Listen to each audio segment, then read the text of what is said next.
alegria estar ao lado do professor emérito Paulo de Barros Carvalho, da área de Direito Tributário, para ouvi-lo sobre a vida e suas experiências na Faculdade de Direito do Largo São Francisco, das nossas arcadas, faculdade da qual o professor Paulo de Barros Carvalho mantém-se ativo e atuante na docência, na pesquisa, desde sempre. Então, gostaria de ouvir o professor Paulo de Barros Carvalho. Como tem sido essa sua experiência, professor, com a nossa querida Faculdade de Direito do Largo São Francisco? Bem, eu sempre tive uma admiração muito grande por essa entidade, né? Seja pelo seu renome, pela sua participação social em termos de Brasil, sim, em termos de movimentos políticos, movimentos estudantis, etc. A USP sempre se manifestou. E o mais era a grande tradição da Faculdade de Direito do Largo São Francisco, porque hoje em dia o Brasil preza muito pouco as tradições, né? E encontrar-se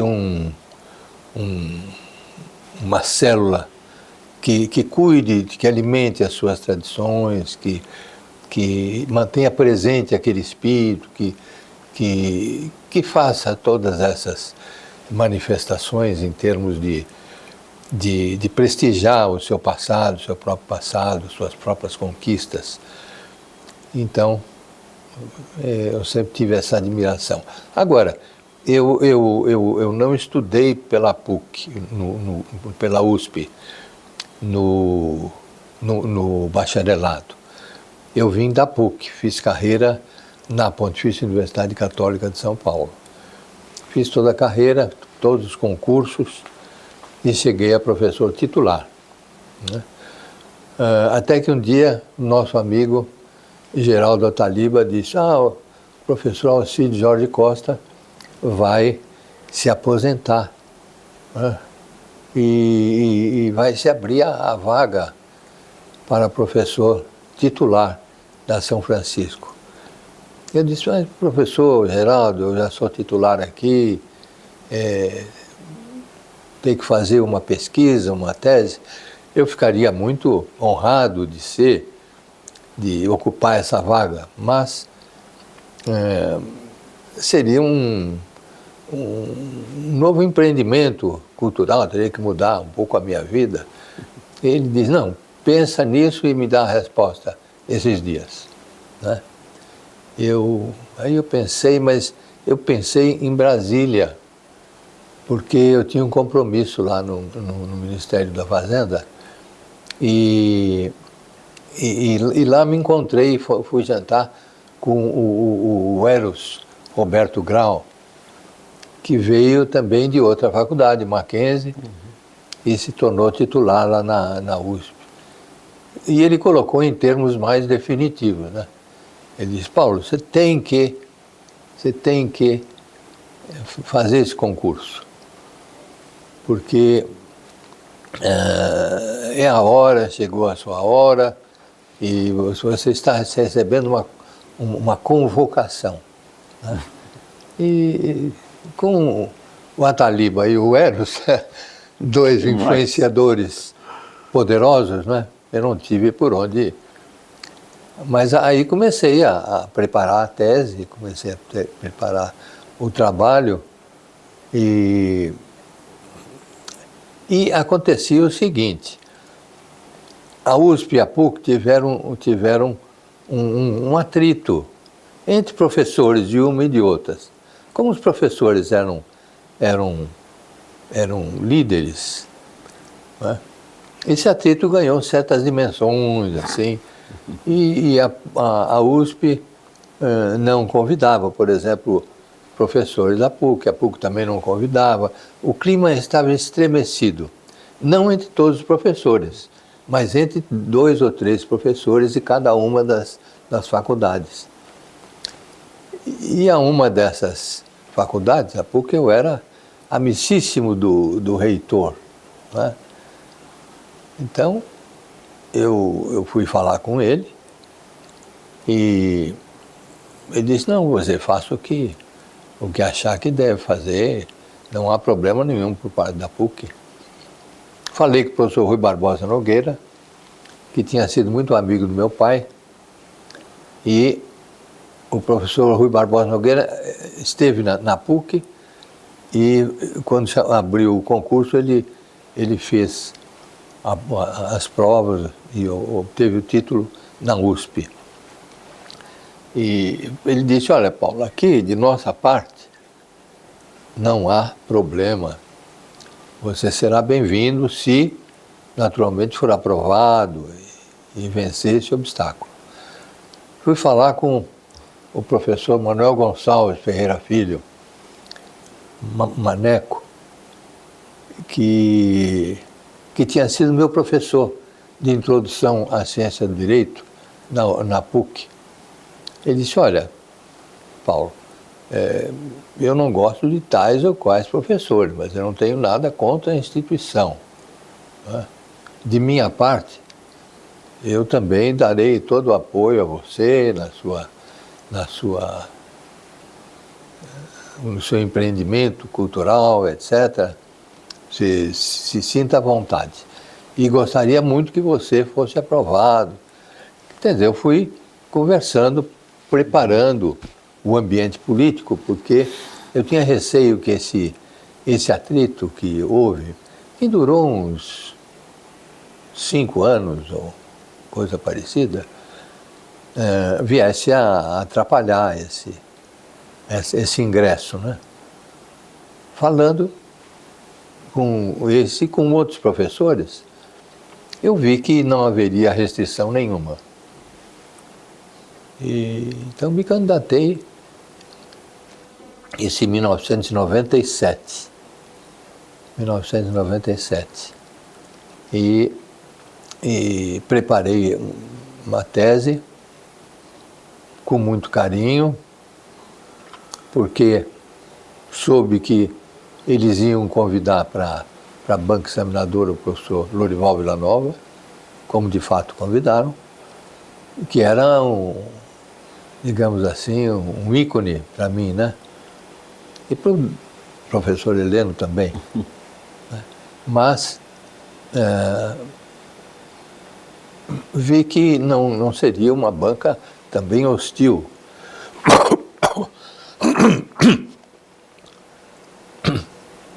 E fiz a tese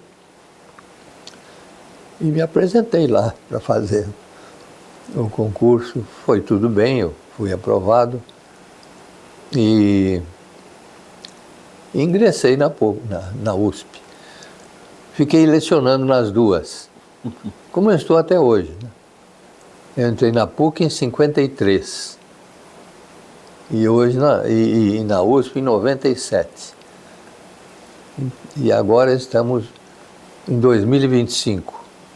Né? Professor, queria lembrar, eu participei ativamente na época quando o senhor discutia as teses que estava elaborando para o seu concurso, e era muito bonito de ver o seu empenho, o seu entusiasmo na inovação, né, que estava ali sendo gestada para uma grande obra jurídica que depois deu ensejo até mesmo, eu posso dizer, a uma virada hermenêutica das construções lógicas que o senhor fazia. Acho que seria importante pontuar um pouco sobre o papel dessa tese. Como é que o senhor vê essa tese no direito tributário, no defesa do concurso? Sim. Eu gostava, como gosto ainda, e dou aulas de lógica jurídica. E ao estudar o direito, eu fiquei atraído pela parte lógica do direito, né? E pela parte da teoria geral, e a lógica é uma parte da filosofia, de modo que entrei na filosofia também. Com isso eu fiz uma tese, uma construção, sempre inspirado pelo professor Lorival Villanova. Eu quero sempre deixar patente isso, porque o professor Villanova é considerado por Carlos Cóssio o maior jusfilósofo das Américas. Ele muito modesto, porque isso eu encontrei numa carta de Carlos Cóssio para Lorival Villanova, no escritório dele. Então eu digo, professor, mas que coisa maravilhosa, o Carlos Cóssio, tão grande, autor da egologia no direito, etc., reconhecido no mundo todo, dizendo que o senhor é o maior jurista das Américas, o maior jusfilósofo das Américas. Ele disse, não, Paulo, isso, em parte, ele é meu amigo e também ele quer me chamar para a egologia. Por isso ele faz essas homenagens. Não leve isso muito adiante, não. O professor Lorival, como o professor Heleno sabe, era muito modesto. E sempre me dizia, Paulo, o grande jurista é aquele que é atrevido, ousado, no plano intelectual, mas simples, afável, humilde no plano pessoal. Eu disse, vou me esforçar nesse sentido. Mas eu fiz então, ele conhecia muito lógica jurídica, muito. Ele era um dos maiores entendedores da fenomenologia no direito no Brasil. Era um grande entendedor.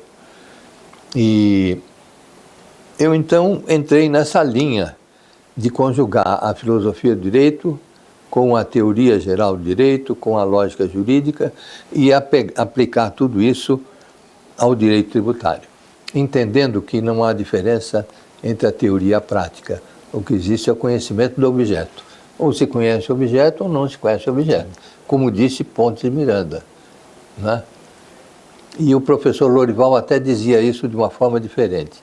Ele diz, o jurista é o ponto de encontro da teoria e da prática, da ciência e da experiência. Exatamente.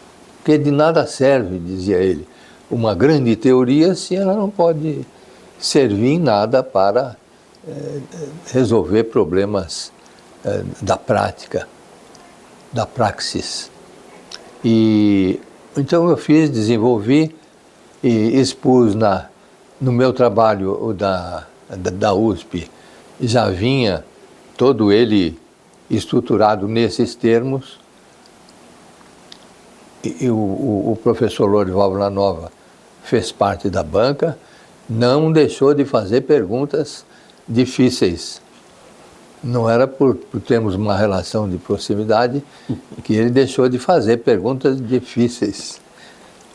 Mas foi tudo bem, eu ingressei e fui muito bem recebido no departamento.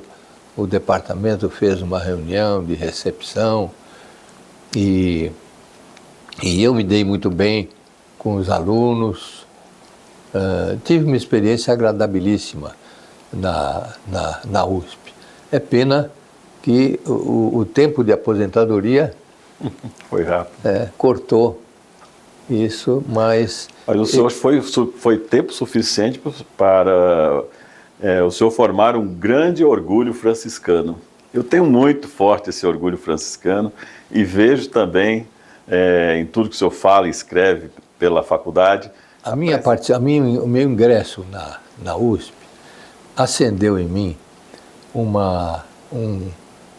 não diria um orgulho, mas uma satisfação muito grande de ter entrado na faculdade mais importante do Brasil e uma das mais importantes do mundo, referência internacional.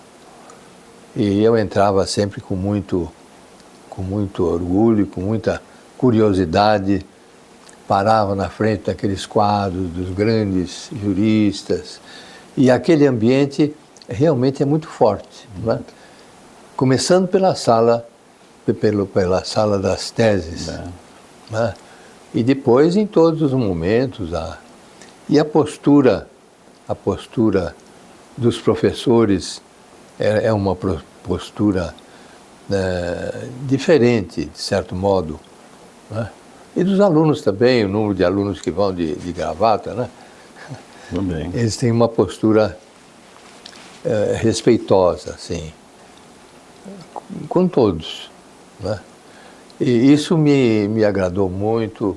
Eu ia com muito entusiasmo dar as aulas na Universidade de São Paulo, na Faculdade de Direito, e lá fiz bons amigos entre os professores, e foi assim uma troca, eu diria, uma experiência muito saudável. As minhas produções passaram a ser marcadas por essa presença na USP também. E a tese que eu fiz foi editada na Itália, na Espanha, na Argentina, no México e na Colômbia. A tese da universidade do meu ingresso na Universidade de São Paulo, nas Arcadas, que é um nome que se fala com mais sabor, não é? Mais sentimentalidade. Exato. E então é isso que eu tenho, esse sentimento uspiano, digamos assim, é muito forte em mim, né? Eu não me esqueço em nenhum momento que eu passei esse tempo, esse trato de tempo na USP, convivendo nesse ambiente em que eu tinha muita satisfação de participar. Professor, e nesse ambiente de participação, a troca com os professores sempre foi muito importante para o senhor, né? Sempre foi muito importante. A relação com Tércio Sampaio Ferreira Júnior, seus contemporâneos, né? Professor Eros Grau, que não se limitava ao departamento de Direito Econômico, Financeiro e Tributário, mas que transitava no departamento de Filosofia, Celso Campilongo, com colega seu também na PUC, né, de professor também na Pontifícia Universidade Católica, e outros professores da época, às vezes, quer titulares, quer doutores. Lembrar aqui o professor Botalo, que também na época ainda estava lá como professor. Como era essa troca, professor? Era uma troca muito interessante, muito profícua, porque esses professores que você acaba de mencionar eram todas personalidades interessantes, né? E cheias de cultura e também com entusiasmo pela instituição. É bom que se diga. E esse entusiasmo se transmite de um para outro, né? É algo que transcende a cada um e contagia os que estão em seu redor. De modo que, até hoje, eu troco telefonemas e o professor Técio também passou a lecionar na PUC. Exato.